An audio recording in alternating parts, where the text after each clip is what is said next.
Apakah kalian tahu kalau ternyata buah apel itu bisa mempercepat pemulihan stroke? Nah, mungkin ya banyak banget yang masih belum tahu, masih yang mikir-mikir. Dan waktu itu Paman Ari juga sama, teman-teman semuanya. Paman Ari waktu itu makan sebuah buah, apa sih? Sering banget makan buah sama sayur. Nah, rekomendasi yang disarankan untuk pemulihan stroke itu lebih cepat apa? Itu adalah buah apel. Nah, ternyata buah apel tuh bisa mempercepat pemulihan stroke karena dia mengandung kayak antioksidan dan lain sebagainya.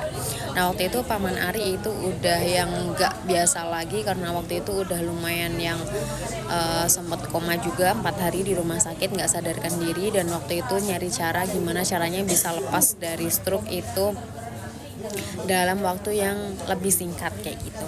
Dan akhirnya waktu itu singkatnya tuh dikasih tahu sama temennya, untungnya temennya tuh baik gitu loh, akhirnya dikasih tahu.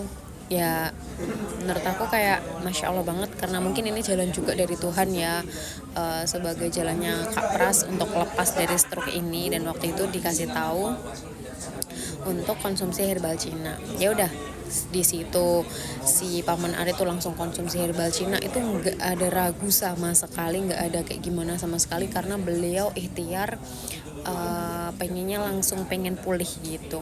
Dan waktu itu akhirnya nyobain itu seminggu jalan, 2 minggu jalan, itu 1 bulan kurang lebih, yang tadinya otot-ototnya tuh benar-benar kaku itu pelan-pelan mulai bisa jalan sendiri, mulai jalan muter-muter sendiri tanpa bantuan aktivitas orang lain, tanpa bantuan orang lain. Dan alhamdulillah sekarang udah makin baik, udah makin sehat. Sekarang kondisinya di 2 bulan sampai 3 bulan konsumsi, alhamdulillah makin membaik, makin sehat. Dan ini menurut aku yang kayak bisa menjadi pembelajaran untuk teman-teman semuanya dan bisa menjadi gambaran untuk teman-teman semuanya. Semoga sehat selalu.